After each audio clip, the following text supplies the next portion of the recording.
Pressure is piling up on Nicolás Maduro, the president, or many would say dictator, of Venezuela. So, has he finally reached the end of the line?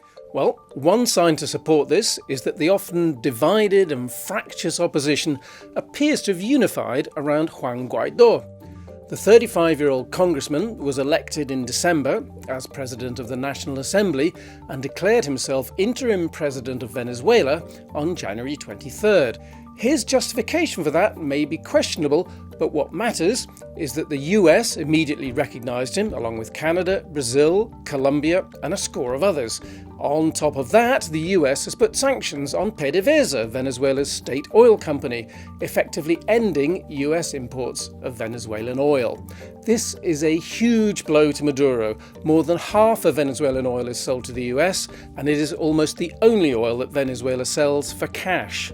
Much of the rest goes to Russia and China as payments for billions of dollars of loans. This is an enormous squeeze. Venezuela imports pretty much everything paid for with oil dollars, but PDVSA has been packed with government cronies. Most of the assets of foreign oil companies have been nationalised or stolen, along with most of the rest of Venezuela's private sector.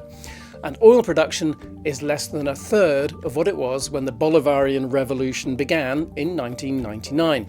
On top of all this, there are pretty clear threats from the US and others that military intervention cannot be ruled out. US President Donald Trump has also been tweeting his support for protesters against Mr. Maduro. So, the outcome is deeply uncertain. Mr. Maduro has already survived a huge drop in oil revenues in the past few years.